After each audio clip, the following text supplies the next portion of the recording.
Saludos, estimado profesor. Mi grupo dará ponencia sobre la unidad 5, denominada la jurisdicción contencioso administrativa. El mismo se encuentra conformado por Lorena Molina, Isabel Hernández, Glendis Linares y Carla Matos y mi persona Ilmar Montilla, el cual les estaré hablando sobre lo que es el habeas data. A manera de introducción, es importante recordar que luego del logro jurídico que ha habido en Venezuela sobre las libertades individuales y los derechos sociales, como son denominados derechos fundamentales del ser humano, en el cual podemos resaltar que se encuentran el derecho a la mejor calidad de vida, el derecho a la defensa, el derecho de los pueblos al desarrollo, al progreso, a la paz, a la autodeterminación y a la integridad personal. Encontramos otro de los derechos fundamentales que toda persona debe tener, como es el habeas data. ¿Qué es el habeas data? El habeas data es un recurso por el cual una persona puede tener acceso o pedir la corrección, ya sea modificación y eliminación de los datos que se tengan de ella en cualquiera de los bancos de datos, así como conocer el destino y las políticas de protección de información que hasta le puedan afectar. En este particular, para dar una mejor definición a lo que es el habeas data en Venezuela, es necesario mencionar el artículo 28 de nuestra Constitución de la República Bolivariana de Venezuela, donde plasma lo siguiente: toda persona tiene el derecho de acceder a la información y a los datos que sobre sí misma o sobre sus bienes consten en registros y oficinas, ya sea públicas o privadas, con las excepciones que se encuentran establecidas en la misma ley.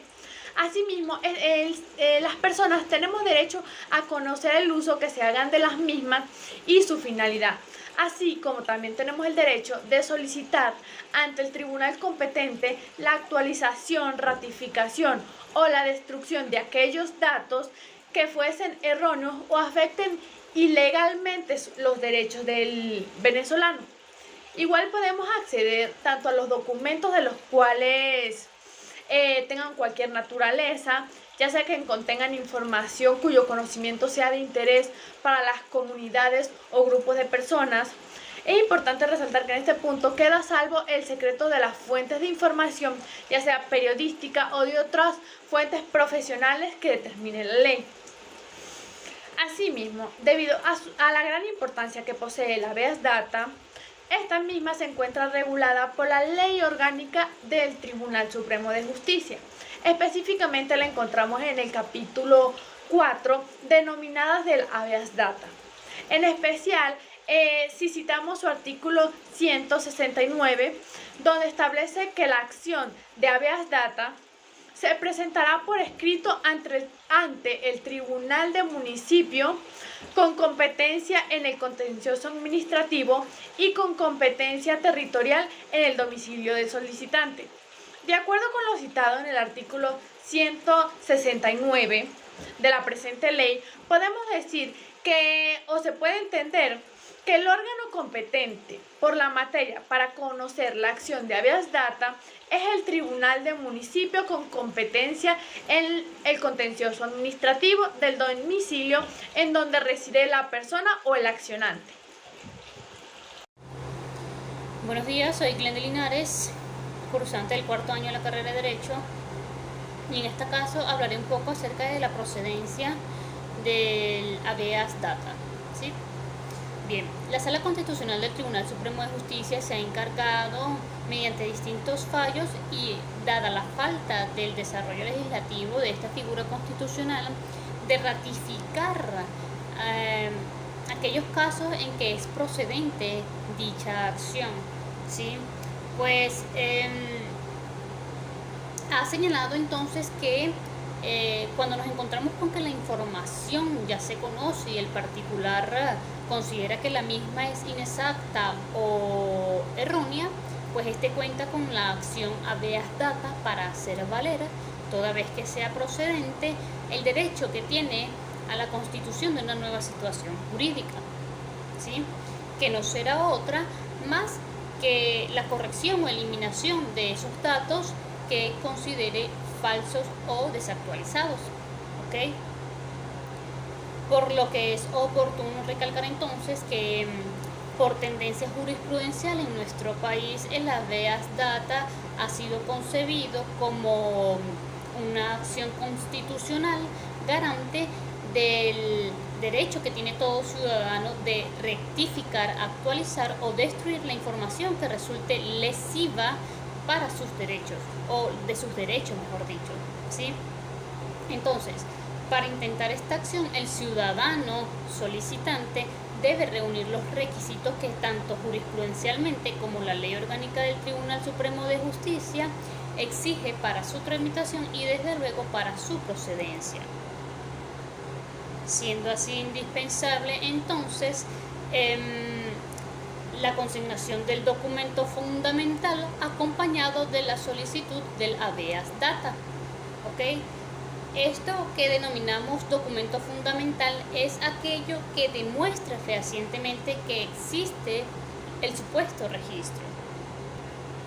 Pues el documento fundamental, en el caso del habeas data, reviste de carácter de documento ad probationem, ¿verdad? En virtud de que demuestra, como ya mencionamos, la concurrencia de esos hechos constitutivos del acto lesivo.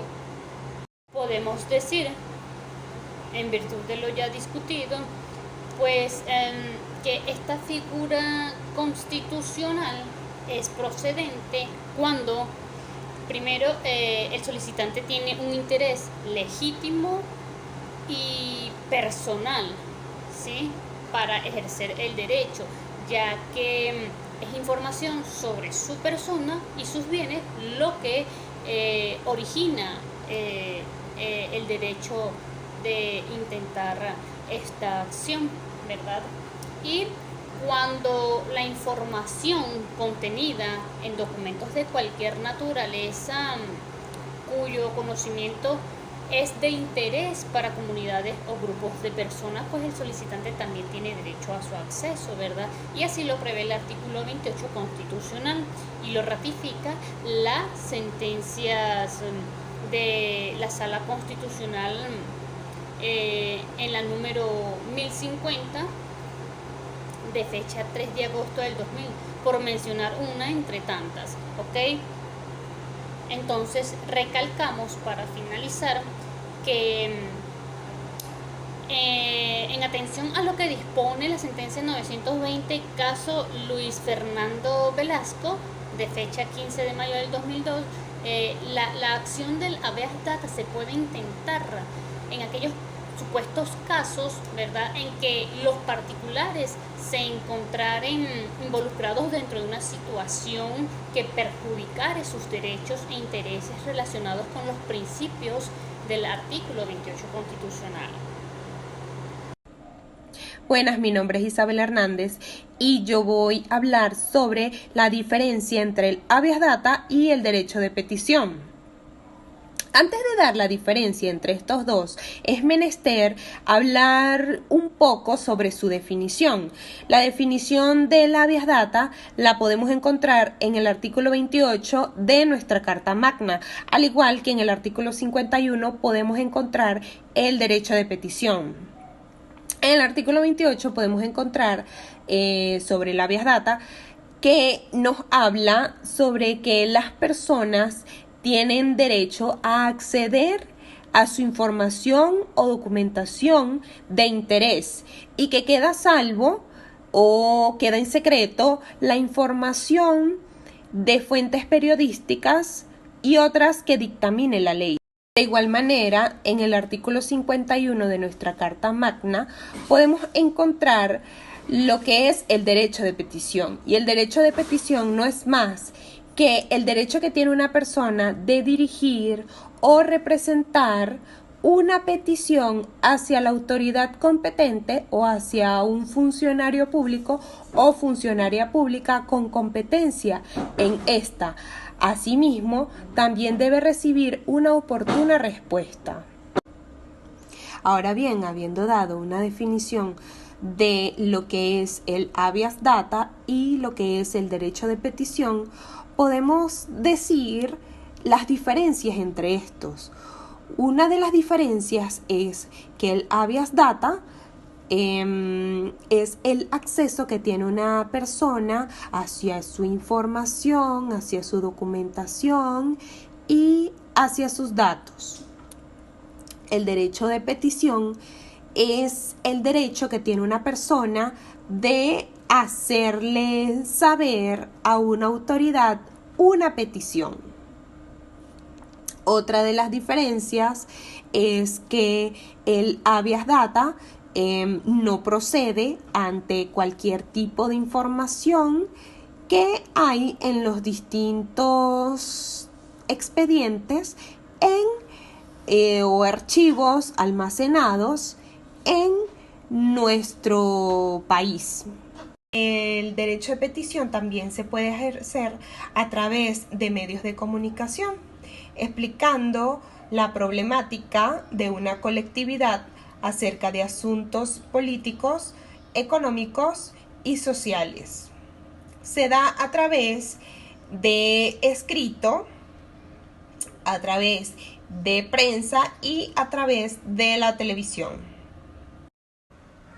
Aparte de que el habeas data no funcione ante otros tipos de información que los dictamine la ley en nuestros registros o expedientes del país, sí funciona contra datos y en relación a los bienes de las personas.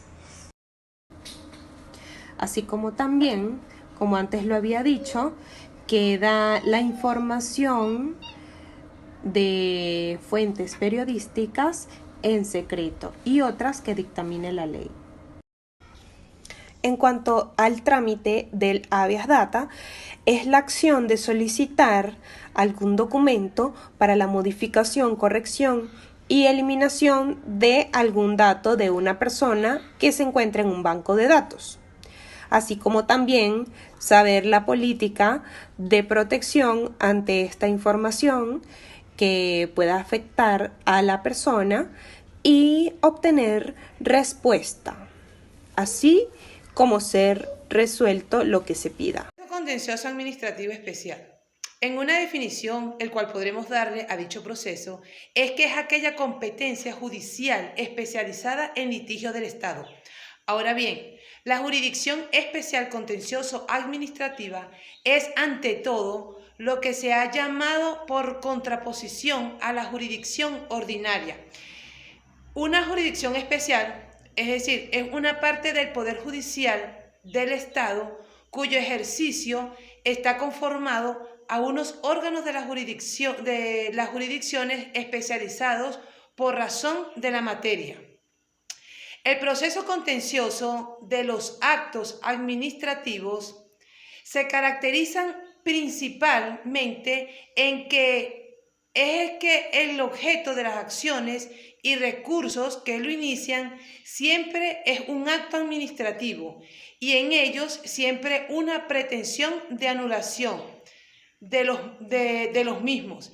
En el proceso no se agota dicha anulación y las acciones y los recursos pueden contener otras pretensiones procesales de condenas adicionales y anexas a la pretensión de anulación de los actos o del acto administrativo conforme a lo que establece nuestra Constitución en el artículo 259. Proseguimos hablando sobre los procesos especiales en el contencioso administrativo. Y en este momento les voy a hablar sobre el funcionarial, que al respecto nos señala el autor Rojas Pérez Manuel, que se trata de un sistema judicial revisor de la actividad administrativa funcionarial, esto es, de la relación profesional existente entre la administración pública y los funcionarios públicos. Podemos decir que es un proceso que tiene por finalidad llevar a la vía jurisdiccional la relación laboral entre el Estado y los funcionarios que están bajo su dependencia, buscando siempre la protección de los derechos lesionados a dichos funcionarios públicos. Al respecto voy a señalar dos puntos importantes en este proceso, ya que el extensivo de este proceso se encuentra en el trabajo adjuntado. El primero de ellos es la querella, que nos señala el autor Troconis Torre que la querella es un medio típico de impugnación en el proceso contencioso administrativo funcional y constituye una acción procesal que le va a permitir al funcionario afectado poder hacer valer las distintas pretensiones para la protección de sus derechos e intereses. En cuanto al contenido de la misma, lo encontramos regulado en el artículo 95 del nuevo Estatuto de la Función Pública, y el contenido de la misma es parecido a lo previsto en el artículo 340 del Código de Procedimiento Civil, que es contentivo a el libelo de la demanda. Ahora bien, el segundo punto importante es sobre la audiencia preliminar, que es algo novedoso dentro de este proceso, pero que va acorde a los principios constitucionales que buscan establecer que un proceso sea oral, público y breve, sin que esté sujeto a figuras rigurosas que lo puedan hacer un poco más largo o un poco más perjudicial para el funcionario afectado. La nueva entrada en vigencia, por así decirlo, del Estatuto de la Función Pública prevé una audiencia preliminar que va a estar dirigida por el juez y lo que va a buscar es la conciliación entre las partes. Todo esto lo encontramos en el artículo 103 y 104 de dicho estatuto. Ahora bien, siguiendo el esquema establecido de este proceso en dicho estatuto, podemos señalar que las etapas son las siguientes. Se inicia con la querella, artículo 93 del Estatuto de la Función Pública. Luego tiene que cumplir con los requisitos, hay un lapso para su ejercicio y devoluciones para su corrección de ser el caso. Luego, la solicitud del expediente administrativo, artículo 99, la citación, primera parte del artículo 99, constatación y fijación de la audiencia preliminar. Si en dicha audiencia preliminar se logra la conciliación, se da por terminado el proceso. Si no, se solicita el lapso probatorio. Luego viene la evacuación de las pruebas, artículo 106. Luego viene la audiencia definitiva, artículo 107. Luego la sentencia, artículo 108. Y la apelación, artículo 110, de ser el caso.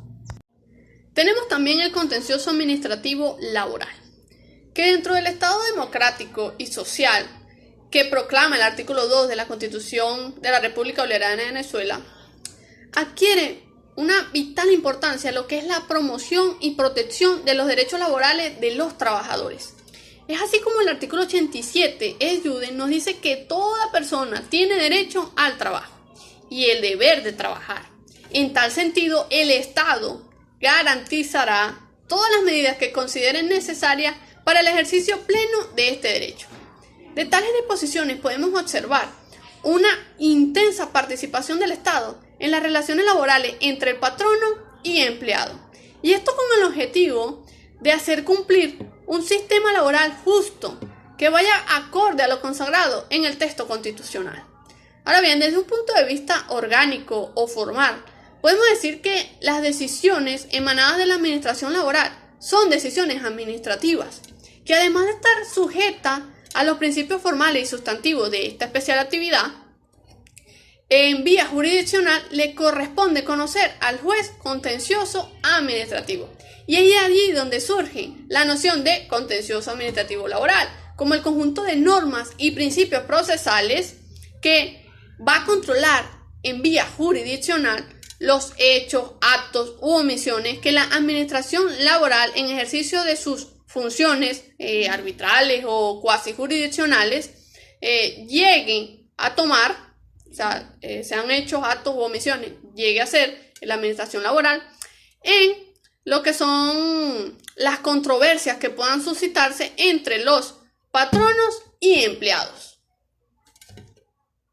Sin embargo, el contencioso administrativo laboral no puede tener por objeto solo la nulidad de un acto formal dictado por la administración laboral, sino que su competencia se extiende, como bien lo ha dicho la jurisprudencia, a que pueda comprender lo contenido de la competencia de la jurisdicción contencioso administrativo que se encuentra establecido en el artículo 259 constitucional.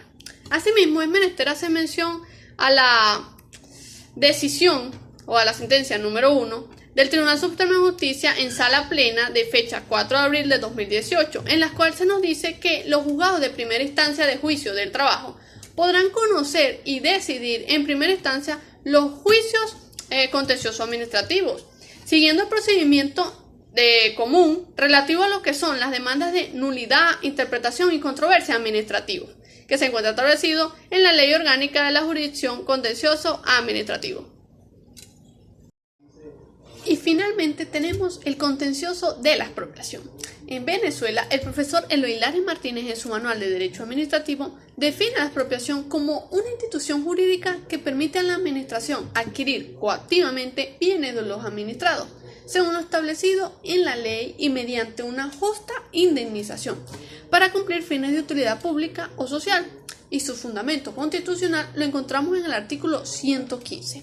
Y el jurisprudencial en la decisión de la Sala Política Administrativa de fecha 11 de noviembre del 2010, que nos habla de dicho procedimiento. Podríamos decir que el procedimiento de expropiación es el siguiente.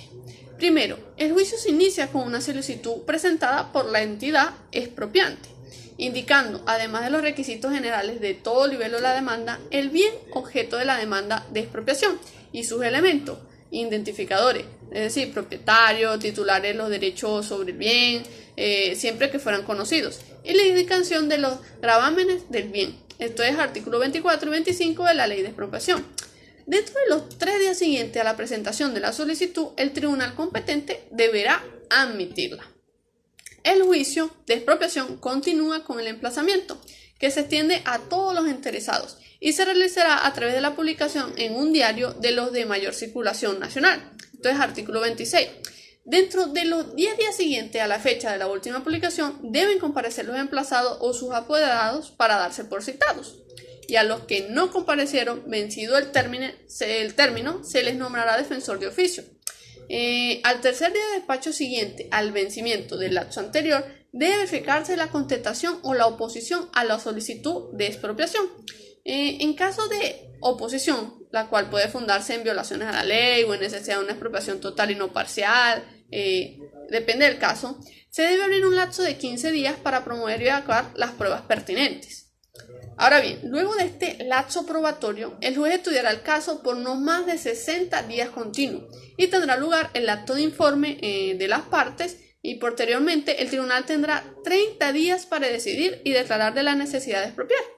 Declarada la necesidad de expropiar, se fijará un día para que las partes logren un acuerdo o avenimiento, y en caso contrario, o sea que no se llegue a ningún acuerdo, pues se van a promover los peritos para hacer un justo precio. Este es el procedimiento expropiatorio fundamental, el cual debe ser seguido y aplicado en todos los casos.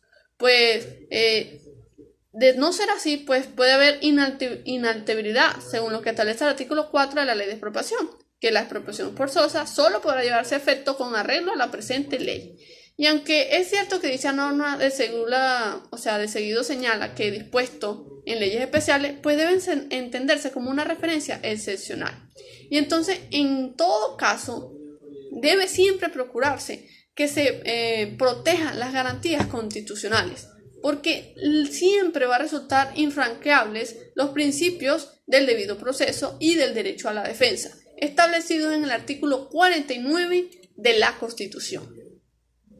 Para finalizar con el tema 24 sobre los procedimientos contenciosos administrativos especiales, hablaremos sobre los procedimientos especiales en materia tributaria, inquilinaria y electoral. Para comenzar con el procedimiento especial tributario, vale destacar que se encuentra descrito en el Código Orgánico Tributario y yace su existencia en la necesidad de regular los actos administrativos emanados por la administración pública o por el poder público y su relación con los administrados o contribuyentes, pudiendo estos intentar ante los juzgados superiores de lo contencioso tributario los recursos necesarios, las transacciones judiciales o el arbitraje tributario necesario para dilucidar los actos que ellos consideren que pueden ser objeto de alguna controversia. En el procedimiento electoral se puede intentar ante el Tribunal Supremo de Justicia en la Sala Político-Administrativa la nulidad o la negativa a los actos emanados por el Consejo Nacional Electoral posteriores a una elección o referéndum o algún acto emanado acto emanado por el Consejo Nacional Electoral. Puede ser intentado también por particulares, un grupo de personas naturales, jurídicas o partidos políticos que estén en contra de los actos emanados. Por último, el procedimiento administrativo contencioso inquilinario es aquel en el que es necesario que la administración pública intervenga en los actos o en las relaciones jurídicas de los particulares, emitiendo actos que, si bien es cierto, se han agotado por vía administrativa regular, es necesario irse a una vía contencioso administrativa, por cuanto presentan una serie de controversias que necesitan ser dilucidadas y que sea el Estado quien decida la situación o resolver la controversia. También cabe destacar que estos 3 procedimientos especiales pueden ser apelados y pueden ser llevados a la Sala Político-Administrativa del Tribunal Supremo de Justicia para su revisión. Cada uno de estos, aparte de estar, como ya los nombré, en el Código Orgánico Tributario, en la Ley del Consejo Nacional Electoral, también se encuentran previstos en la Ley Orgánica de Procedimientos Administrativos, mejor conocida como la LOPA. Muchas gracias. Damos por finalizada nuestra exposición. Muchas gracias por su atención.